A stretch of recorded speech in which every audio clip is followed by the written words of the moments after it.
함께 하나님 말씀 보겠습니다. 신약성경 마가복음 13장 오늘 14절부터 23절까지 말씀입니다. 신약성경 마가복음 13장 14절부터 23절. 우리 가정에서 예배드리시는 성도님들 지금 소리나 이런 게 문제가 없으신지 모르겠네요. 잘 되고 있는지. 마가복음 13장 14절부터 23절까지 말씀.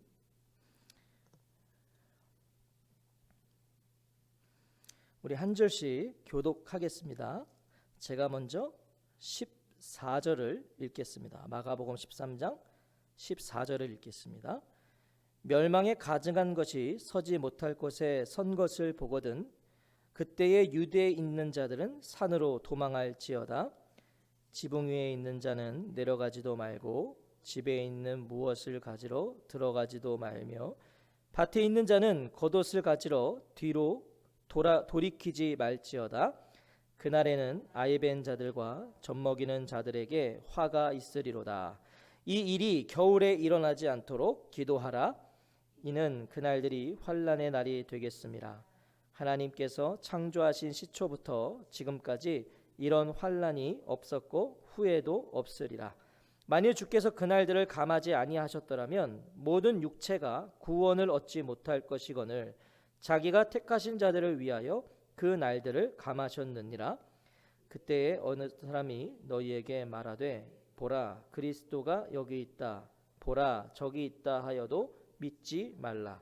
거짓 그리스도들과 거짓 선지자들이 일어나서 이적과 기사를 행하여 할 수만 있으면 택하신 자들을 미혹하려 하리라. 너희는 삼가라. 내가 모든 일을 너희에게 미리 말하였노라. 아멘. 아멘. 오늘은 읽는 자는 깨달을진저, 읽는 자는 깨달을진저라는 제목으로 하나님 말씀 전하겠습니다. 우리가 지금 계속해서 몇 주에 걸쳐 마가복음 13장을 나누고 있는데요. 참 어렵습니다. 이 13장을 설교하는 게. 그래서 저도 넘어가고 싶다 이런 유혹들이 많은데요. 또 그럴 수 없잖아요. 그래서 저도 또 열심히 준비해 보았습니다. 이 시간에 귀하신 은혜가 있으시기를 축복합니다.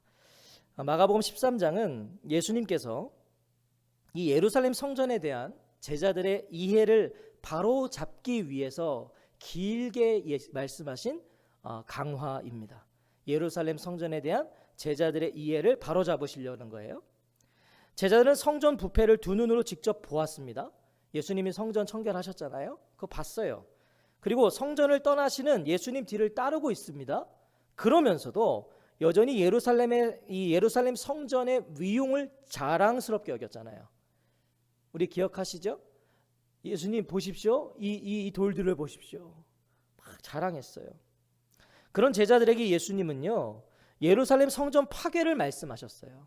너희들이 지금 자랑스럽게 여기는 저 성전 무너질 거다.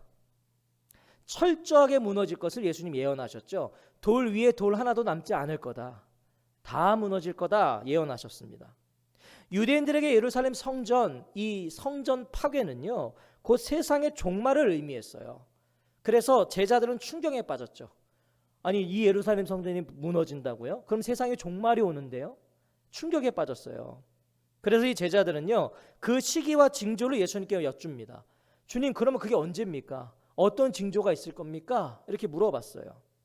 예수님은 먼저 그런 제자들의 선입견을 바로잡아 주시죠. 어떤 선입견이요? 예루살렘 성전 파괴가 세상의 종말을 말하지는 않는다는 거예요. 예루살렘이 성전이 파괴된다고 종말 오는 거 아니다. 이걸 말씀해 주시면서요, 동시에 예루살렘 성전 파괴의 징조로도 간주되어서는 안 되는 그런 현상들, 그리고 제자들이 겪게 될 박해를 말씀해 주셨어요.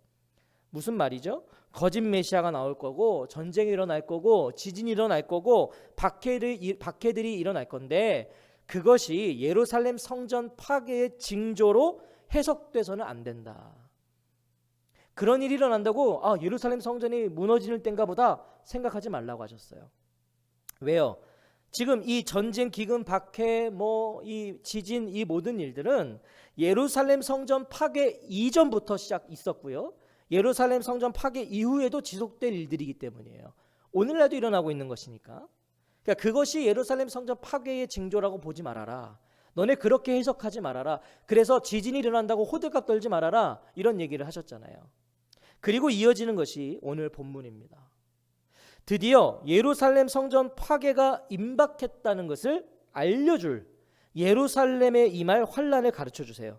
이전까지 말했던 것은 예루살렘 성전 파괴 이전의 징조들이 아니라고 하셨고, 오늘 이 말씀은 이제 예루살렘 성전이 파괴가 임박했다, 그것을 보여줄 예루살렘에 임할 환란을 가르쳐 주시는 거예요. 그날의 제자들이 어떻게 반응해야 되는지, 그리고 그 환란은 무엇을 의미하는지를 예수님 지금 미리 가르쳐 주시는 거예요. 아직 일어날 일이 아니에요. 그러나 일어날 일을 지금 가르쳐 주시는 거예요. 14절을 보세요. 멸망에 가증한 것이 서지 못할 것에 선 것을 보거든 이라고 말씀하십니다. 제자들이 기대했던 성전 파괴의 징조가 무엇입니까? 제자들이 이거 궁금했던 거거든요. 주님, 그럼 성전 파괴 전에 무슨 징조가 있습니까? 오늘 비로소 가르쳐 주시는 거예요. 황폐하게 하는 가증스러운 물건이 서지 못할 곳에 선 것을 보거든 이라고 말씀하세요. 무슨 말인지 모르겠어요. 이거 무슨 소린가? 자, 그럼 이걸 이제 해석해야겠죠? 오늘 본문의 병행 본문인 마태복음 24장 15절은요, 이것이 무엇을 말씀하시는지를 더욱 자세하게 말씀해 주세요. 마태복음 24장 15절을 제가 읽어보겠습니다. 그러므로 너희가 선지자 다니엘이 말한 바 멸망에 가증한 것이 거룩한 곳에 선 것을 보거든. 자, 똑같은 말씀을 하고 계세요. 그런데 앞에 뭐가 하나 달렸죠? 너희가 선지자 다니엘이 말한 바라고 말씀하세요. 다니엘서에 나온 어떤 한 사건이 오늘 이 14절의 말씀을 해석해 준다는 거죠. 다니엘서에 예언된 어떠한 사건이. 다니엘 11장 31절 말씀이에요. 제가 읽어볼게요. 군대는 그의 편에 서서 성소 곧 견고한 곳을 더럽히며 매일 드리는 제사를 폐하며 멸망하게 하는 가증한 것을 세울 것이며. 자, 이걸 제가 설명해 드릴게요. 이것은요, 시리아의 악한 왕에 대한 다니엘의 예언입니다. 시리아의 악한 왕에 대한 예언. 자, 그리고 이것은 이 예언대로, 다니엘의 예언대로요, 시리아의 안티오쿠스 에피파네스에 의해서 성취됩니다. 어떤 일이 일어나냐면, 이 안티오쿠스 에피파네스는요, 주전 168년에 예루살렘 성전 안에 거룩한 제단 그 위에 제우스 신의 이교 제단을 세웁니다. 이 예언대로 이방신을 세워요. 그리고 돼지의 피를 뿌려가면서 제사를 지냅니다. 자, 그래서 이 신성한 번제단을 속되게 만들어요. 돼지의 피를 뿌려면서 제사를 드렸다고요. 자, 그 일 후에는요, 돼지를 부정한 것으로 여겼잖아요, 유대인들은. 그래서 그 돼지 피가 뿌려진 이후에 유대인들은 그 누구도 성전에 들어가는 사람이 없었습니다.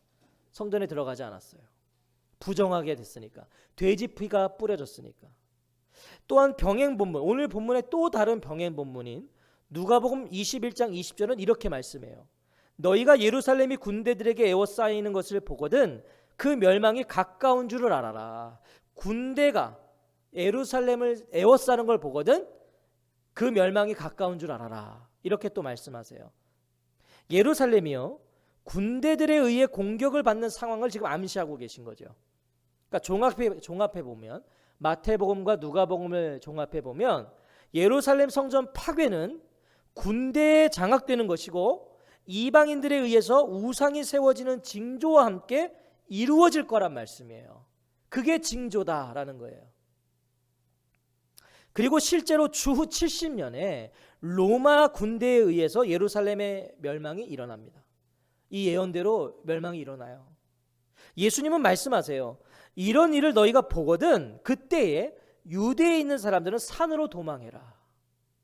자, 멸망에 가증한 것이 서지 못할 곳에 선 것을 보거든 성전이 군인들에게 둘러싸이고 성전 안에 이방신이 세워지는 걸 너희들이 보거든 이런 징조가 발생하거든 산으로 도망해야 한다고 하세요. 잘 들으셔야 돼요. 자, 유대는 산지였습니다. 그러니까 지금 산지인 유대가 유대를 산으로 피해라 라는 말씀 뭐겠어요? 예루살렘 성이 아니라 성 밖으로 도망가라는 거예요.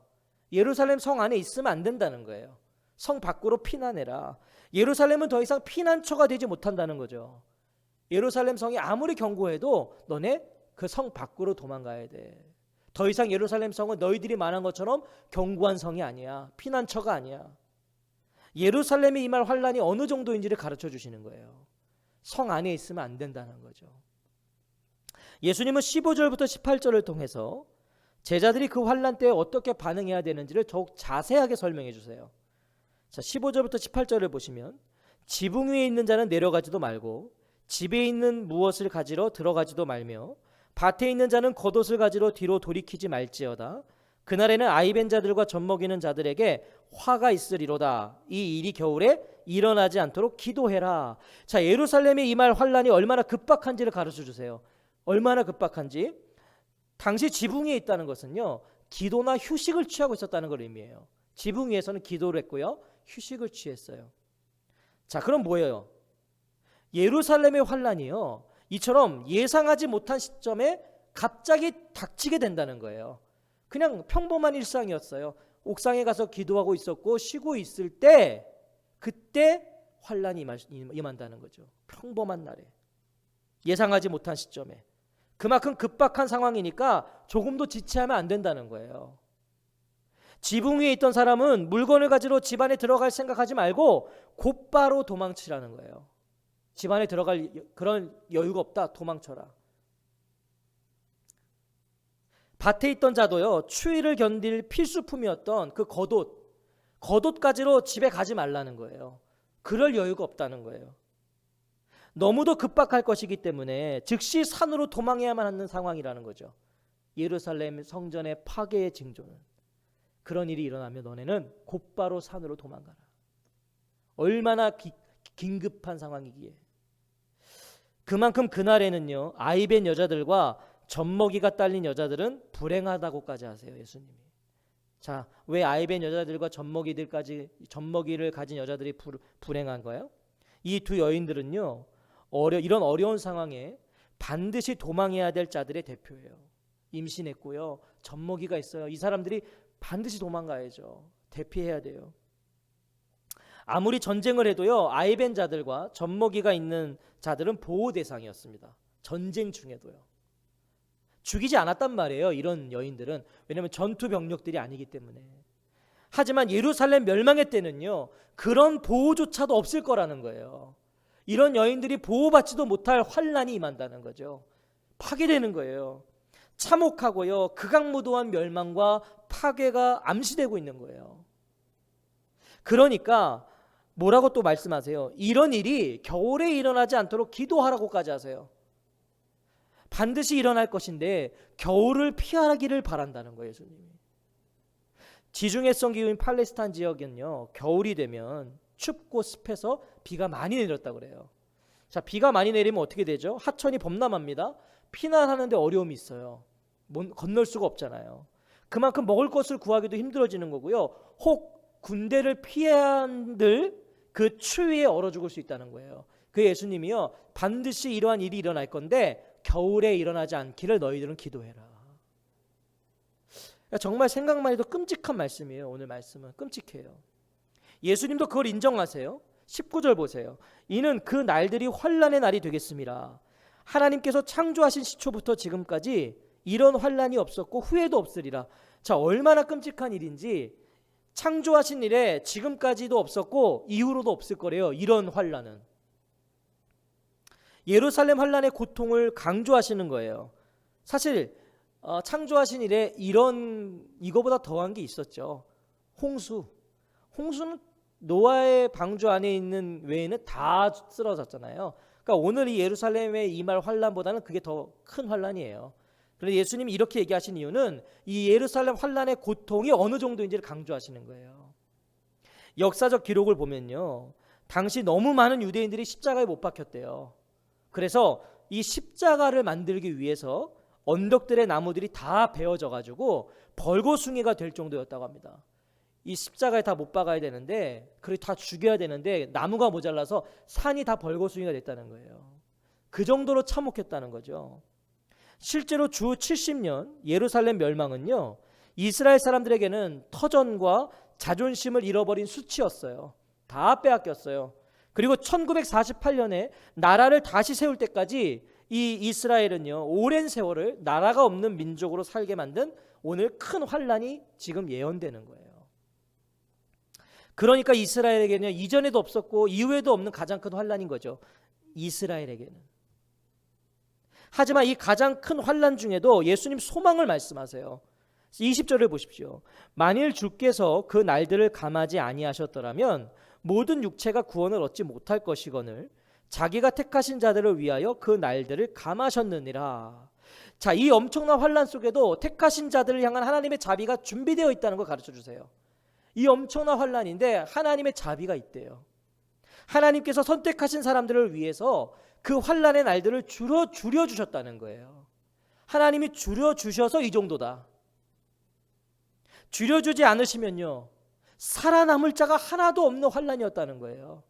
줄여주셔서 그나마 택하신 자들이 살아났다는 거예요. 역사적으로도 이것은 증명됩니다. 당시 예루살렘에 포위되었던 기간은요 5개월 남짓이었대요. 역사적으로. 그러니까 원래는 줄여주지 않으셨으면 그 이상이었던 거예요. 그럼 다 죽는 거예요. 다 살아남을 자가 없었다는 거예요. 하나님의 자비의 결과가 이 5개월이었다는 거죠. 자, 무엇을 말씀하십니까? 예루살렘에 임할 환란은요, 하나님의 주권 안에 있었다는 거예요. 하나님의 주권 안에 있었다고요. 무슨 의미예요? 예루살렘 성전 파괴는요, 로마 군대의 승리가 아니에요. 로마의 군대가 승리해서 예루살렘이 무너진 것이 아니라 그리스도를 거절했고 그리스도를 죽여버린 이 이스라엘에 대한 그리스도의 심판적 승리였던 거예요. 무슨 의미예요? 환란 속에서도 당신의 백성을 향한 하나님의 사랑과 보호가 가능했던 것은 이것이 그리스도의 심판적 승리였다고요. 하나님의 주권 안에 있었기 때문에 그 환란 속에서도 하나님은 당신의 백성들을 사랑했고 보호할 수 있었다는 거죠. 21절과 22절에서 예수님은요 5절과 6절에 이어서 다시 거짓 그리스도들, 거짓 선지자들에 대한 경고를 주세요. 또 한 번, 그때 어떤 사람이 너희에게 말하되 보라 그리스도가 여기 있다, 보라 저기 있다 하여도 믿지 말라. 거짓 그리스도들과 거짓 선지자들이 일어나서 이적과 기사를 행하여 할 수만 있으면 택하신 자들을 미혹하려 하리라. 자, 실제로 환란이 시작되면 더 많은 거짓 그리스도들과 거짓 선지자들이 출현될 거다. 이걸 가르쳐 주세요. 환란이 임하면 그런 거짓 그리스도들, 거짓 선지자들이 난무할 거다. 자, 늘 그렇듯이요, 위기의 때는 사기꾼들의 기회죠. 위기가 오면 사기꾼들은 기회를 삼아요. 환란 속에서 극심한 불안함과 공포에 있는 자들에게요 이적과 기사를 일으키는 건 하나님이 보내신 자들로 여겨지기 충분하죠. 막 두렵고 떨리는 상황인데 누가 와서 막 기적을 베풀어요. 그러면 하나님이 보내신 자들이구나, 쉽게 넘어간다는 거예요. 여기서 우리가 분명히 짚고 넘어갈 것이 있습니다. 이 사기꾼들의 미혹의 대상이 누구입니까? 오늘 예수님이 말씀하시는 이 사기꾼들의 미혹의 대상이 누군가 잘 보세요. 할 수만 있으면 택하신 자들을 미혹하려 하리라. 이들은 택하신 자들을 미혹한대요. 하나님이 택하신 자들, 택함 받은 자들, 그리스도인들. 자, 무슨 말씀이에요? 성도는 더욱 이런 이적과 기사에 조심해야 된다는 거예요. 성도들의 타겟이라고요, 이 거짓 그리스도들과 거짓 선지자들의 타겟은 그리스도인들이라고요. 오늘날도요 이런 이적과 기사를 따르는 성도들이 있어요. 이런 기적과 이사를 쫓아다녀요. 이적과 기사가 없으면요 영적이지 않다고 얘기해요. 어떤 가서 그런 기적을 보지 않으면 영적인 능력이 부족하다고 여겨요. 그래서 그런 집회들만 따라다녀요. 찾아다녀요. 그리고 자기가 섬기는 교회 목사님을 폄하하죠. 이 우리 목사님은 영적이지가 않아. 어떤 이런 영적인 능력이 없어. 어떤 경험과 체험이 있어야지만 하나님의 은혜를 말하는 것은요 잘못된 신앙이에요. 어떤 자기가 무슨 경험을 해야 돼요. 체험을 해야 돼요. 그래야 하나님의 은혜를 받았다고 그래요. 잘못된 신앙입니다. 우리의 어떤 경험과 체험이 없어도요 하나님의 은혜는 흐르고 있어요. 내가 경험을 못했다고, 내가 어떤 영적인 체험을 못했다고 하나님의 은혜가 없는 게 아니에요. 하나님의 은혜는 흐르고 있어요. 우리가 받은 가장 큰 은혜는 뭐죠? 죽어 마땅한 우리를 구원하시기 위해서 하나뿐인 아들을 이 땅에 보내주신 거. 그것이 우리가 받은 가장 큰 은혜예요. 충분해요. 오늘 우리 인생에 그 어떤 이적과 기사가 없어도요, 우리 안에 계신 그리스도가 고백되고 그분이 행하신 모든 것이 내가 믿어진다면 그것이 가장 큰 이적이라고요. 그게 가장 큰 기사예요. 그걸 기억하시기 바랍니다. 누군가 기적과 이사를 말하면 내가 오늘 예수 믿는 거예요. 그게 기적이에요. 이런 믿음의 사람은요, 어떤 미혹에도 넘어가지 않아요. 이 믿음이 있는 사람은. 마지막으로 예수님은 감람산 강화를 시작하셨던 말씀을 다시 한번 반복하세요. 23절에 너희는 삼가라 내가 모든 일을 너희에게 미리 말하였노라. 자, 5절에서도 예수님 이런 비슷한 말씀하셨어요. 예수께서 이르시되 너희가 사람의 미혹을 받지 않도록 주의해라. 그리고 23절에서도 너희는 삼가라, 주의해라, 삼가라, 이걸로 지금 싸고 있는 거예요. 예루살렘 파괴 이전에 있게 될 이 모든 상황과 위험을 말씀해 주신 이유를 가르쳐 주세요. 이제 이걸 왜 말씀해 주셨는가? 제자들이 이걸 왜 가르쳐 주시는가? 삼가라, 주의해라, 이거 가르쳐 주시는 거예요. 실제로 이러한 환난이 일어날 것이고 그때를 잘 대처하라는 거예요. 잘 대처해라. 제자들을요, 준비하시는 거예요. 잘 준비하시는 거예요. 사랑하는 성도 여러분, 오늘 본문을 통해 말씀하시는 예수님의 메시지는 뭘까요? 먼저 예루살렘의 멸망이요, 예수님의 재림의 날을 의미하지 않는다는 걸 다시 한번 분명히 하시는 거예요. 예루살렘이 멸망한다고 예수님의 재림이 오는 거 아니다. 그거 착각하지 마라. 하지만 예루살렘은 반드시 철저한 파괴를 경험하게 될 거다. 또한 그것을 분명히 하시는 거예요. 반드시 예루살렘이 무너질 거다. 그건 파괴될 거야. 예수님을 부인하고 예수님을 죽음에 이르게 한 이스라엘은요, 그에 응한 심판과 멸망을 받게 될 거예요. 예수님을 거부했고 예수님 죽였잖아요. 그거에 응한 심판 받을 거다. 그래 예루살렘은 다 파괴될 거야. 예수님을 대적한 값을 치르게 될 것입니다. 하지만 이것은 동시에 옛 질서, 우리가 주일에도 나눴어요. 옛 성전은 이제 무너진다는 거예요. 그리고 새 성전, 새 질서가 세워진다. 예수님 그걸 가르쳐 주시는 것이죠. 이 모든 과정 속에서 제자들도 환난을 당할 것이고요, 고난을 받게 된다는 거예요. 그러니까 각오하고 있어라. 각오하고 있어라. 각오하고 준비된 마음과 자세로 살아가라는 거예요. 진리를 구분하며 살아가라고 하시는 거예요, 지금. 그래서 제자들에게 이것을 가르쳐 주시는 거예요. 진리를 구분하며 살아가라. 오늘 그것을 준비하며 살고 계십니까? 그 오늘 준비하며 살고 계세요? 그거 구분하고 계십니까? 환난의 때가 올 것을 알고 그것을 기다리는 삶을 살고 계세요? 언제든 집에 들어가지 않고 돌아보지 않고 하나님께로 피할 준비를 하고 계시냐는 겁니다. 성도는 이 땅을 누리되어 딱 그만큼만 누려야 돼요. 언제든 내가 집에 들어가지 않고 돌아보지 않고 하나님께로 피할 준비가 되어 있는 그만큼만 이 세상을 누리고 살아야 돼요. 그것을 구분할 줄 알아야 됩니다. 예수님의 재림의 날이 오기 전에 우리는 어떤 모양이든 인생의 가장 큰 환난을 만나게 될 거예요. 예수님 재림 전에 어떤 모양이든 우리는 인생의 가장 큰 환난을 만나게 돼요. 하지만 두려워하지 마십시오. 우리는 그것을 이미 알고 있어요. 큰 환난이 올 거라는 우리 알고 있다고요. 지금 우리는 이미 들었어요. 말씀을 통해 들었잖아요. 내가 모든 일을 너희에게 미리 말하였노라. 오늘 말씀하시나요? 내가 다 얘기해줬다. 말하였노라. 조셉 갈링턴이라는 사람이 이런 말을 했어요. 이 사람 참 의미 있는 말을 했습니다. 잘 들어보세요. 나는 책을 읽을 때에 무엇을 기대하며 읽을지 알기 위해 결론 부분을 먼저 읽는 것을 좋아한다. 자, 무엇을 기대하며 읽을지를 알기 위해서 결론 부분을 먼저 읽는 걸 좋아한다는 거예요. 그러면서 하는 말이 이 책, 즉 성경의 결론을 먼저 읽고 나니까 바로 승리가 보장되었음을 알게 되었다. 성경의 결론을 먼저 읽고 나니까 승리가 보장되었음을 알게 되었다는 거예요. 자, 우리는 성경의 결론을 알고 있잖아요. 우리는 이 세상의 결론을 아는 자들이에요. 그럼 뭐예요? 승리가 보장되었음을 안다는 거예요. 우리는요. 성도가 누구입니까? 성도는 그래서 미래를 내다보며 살아가는 사람들이에요. 우리는 미래를 내다보며 사는 사람들이라고요. 인생을 살면서 예루살렘 성전이 파괴되는 것 같은 환난을 만나게 될 때, 결코 무너질 수도 없는 것 같고 결코 무너져서도 안 되는 이 예루살렘 성전과 같은 나의 그 무엇이 파괴되었을 때, 그때 우리는 오늘 예수님의 말씀을 기억해야 할 거예요. 기억해야 돼요. 결코 무너질 것 같지 않은 예루살렘 성전이었어요. 견고했어요. 웅장했어요. 우리 인생에도 그런 것이 있죠. 그러나 그게 무너졌을 때요, 우리는 오늘 이 예수님의 말씀을 기억해야 된다고요. 세상이 다 끝난 것처럼, 내 인생이 다 끝난 것처럼 생각되는 그 순간에 우리는 정신을 차리고 어떤 어려움 속에서도 택하신 백성을 위해서 일하고 계시는 하나님을 우리는 기억해내야 한다는 거예요.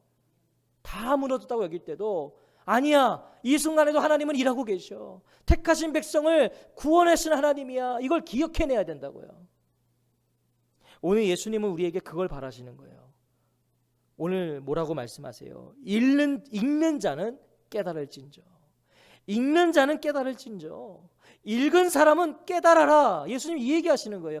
읽은 사람은 깨달아라. 우리가 읽고 있는 이 성경이 누구의 말씀인지를 늘 확인하고 곱씹으십시오.